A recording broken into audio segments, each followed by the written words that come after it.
Hi, everybody. Sarah here, also known as the Organic Dietitian. So, today I wanted to do something a little bit different for the email for all of you beautiful people and do a video. So, today I wanted to talk about health myths, right? Every journey includes myths that need to be busted. I see so many people making so many different mistakes on their health journey. And so let's clear it up right now. So, when it comes to your wellness journey, which healing from just about anything, hormonal imbalances, gut imbalances, is indeed a journey, right? It's a journey, not a destination. And so it helps to know what myths exist so that you can be better prepared for the trek ahead. And dealing with my own health and helping hundreds of clients navigate their own healing journeys, I've become well acquainted with all of the different myths that exist around healing um, from just about any health condition. So today I wanted to share some top 10 myths with you. Number one, it's all in your head. And this could not be farthest from the truth. While there is indeed psychological involvement in illness, as the mind and body are not separate, nobody thinks their way into a state of chronic disease, right? That's ridiculous. In contrast, physiological disturbances are present, such as chronic infections, chronic overload, mitochondria dysfunction, hormone dysregulation, fueling cellular dysfunction, and chronic inflammation. So there's absolutely root causes to your symptoms. The scientific term for this is somatopsychology. In this scenario, physiological imbalances and inflammation in the body lead to neuroinflammation, causing the mind to go haywire. So, besides this, being stuck with an illness can be highly traumatic. And this alone can cause anybody to succumb to negative mindsets and become anxious or depressed. When this happened, those that don't understand the dynamics of chronic illness, which is most, tend to respond with judgmental and invalidating remarks. This only serves to add more layers of trauma and drive the illness in further. So, the three most important words that we can really say to anybody that's dealing with a symptom is, I believe you, right? Let's help you work through this. Number two myth is recovery is impossible, right? This is just something that you're born with. This is just part of your genetics. There's no way to fix it. We just work on managing it, or even things with like hypothyroidism or Hashimoto's. You know, we're often told you're just going to have this the rest of your life. Just take your supplements, and that's that. But this is not true. I feel this belief, which largely stems from the allopathic mindset, is very damaging and serves to keep people stuck in complacent victim mindset. When interferences are removed and the body, mind, and spirit are provided with the correct supports and environments to heal, recovery is absolutely possible. Our minds are powerful forces that play a huge role in the outcomes we experience. What we focus on grows bigger, and this statement is rooted in neuroscientific principles. So it all boils down to which belief a person chooses to align with and nurture.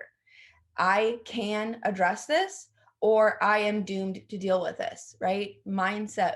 Do you, want to stay stuck, or do you want to actually change and move forward? Number three is fast fix. Miracle cures exist. I just have to find that perfect supplement regimen that's going to fix me. And while I am the first to admit that those spontaneous radical remissions can and maybe do occur, they are definitely more the exception than the norm.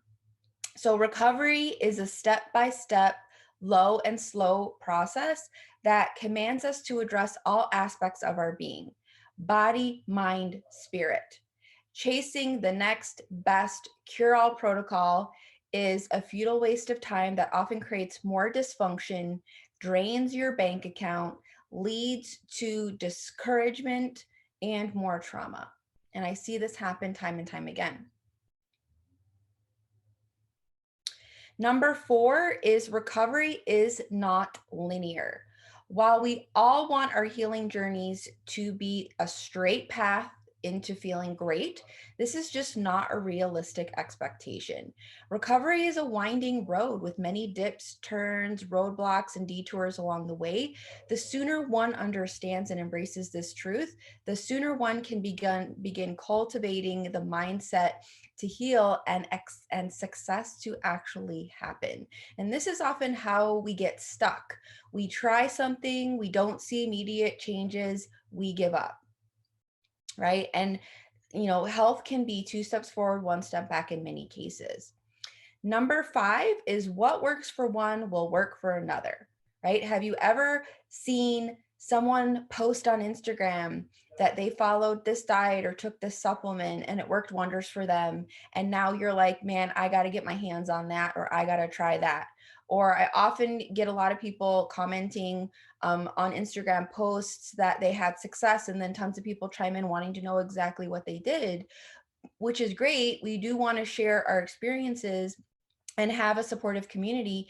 But we also have to remember that one size fits all protocols are a dime a dozen. And to put it simply, they often don't work. And it's basically just trying to throw something at a wall and hoping it's going to stick. Everyone is different with unique background stories and how they arrived at where they are, even if you have the same symptoms as your neighbor. And because of this, recovery from illness or disease or your symptoms is a very bio-individual process, right? So what works for other people may not be the fix for you, and can cause us to go from one thing after another, trying to find something, hoping that it's going to work, which can cause us to waste more time, waste more money, waste more energy. Number 6, the absence of symptoms equals the absence of disease. So symptoms are the body's alarm system indicating that things are amiss. But just as shutting off the fire alarm in a building without investigating the flames source will lead to an inferno. Suppressing symptoms in the body without correctly identifying and addressing root causes will drive dysfunction deeper into the body, right? If you have symptoms and you're feeling like you're managing them okay with maybe supplements or medications or things like that, but you're not still addressing the deeper root causes, not only could you potentially stay the same, but things can get worse down the road, right? And number 7, if I just get rid of infections and toxins, that'll be my fix. And, while eradicating infections and toxins is indeed part of the recovery process, and that's why we are big fans of doing some testing, some gut testing and things like that, the more significant questions that we really need to ask ourselves are, what are the reasons why these infections and toxins are here in the first place? Because remember, a gut bug, a pathogen, a parasite, candida, whatever it is not the root cause. We develop these things because we become weak hosts, right? Because we decrease our resiliency and we are more susceptible to these things coming in and becoming a problem. So the other thing we want to ask is, what factors primed me to lose this resilience and become a weak host? And number 3, how can I up-level my self-care to strengthen my body's ability to heal and build wellness versus fight disease? So increasing your resiliency, increasing the strength of you, the host, right? Not just killing bugs, detoxing toxins, changing your diet, things like that. Number 8, recovery is cognizant upon lab results, right?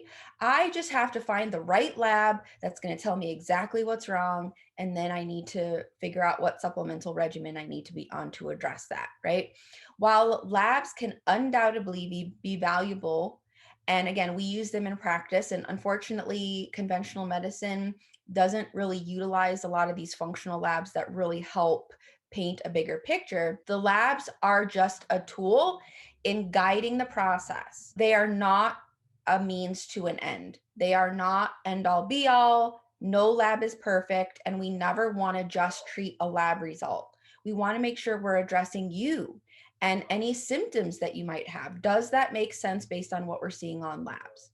So we should never rely on lab results alone. We don't necessarily just need to find the right lab test and then the right protocol based on the lab. It's, healing and addressing your health is about so much more than that. And the body is really ever changing. So lab tests can often just be a snapshot in time.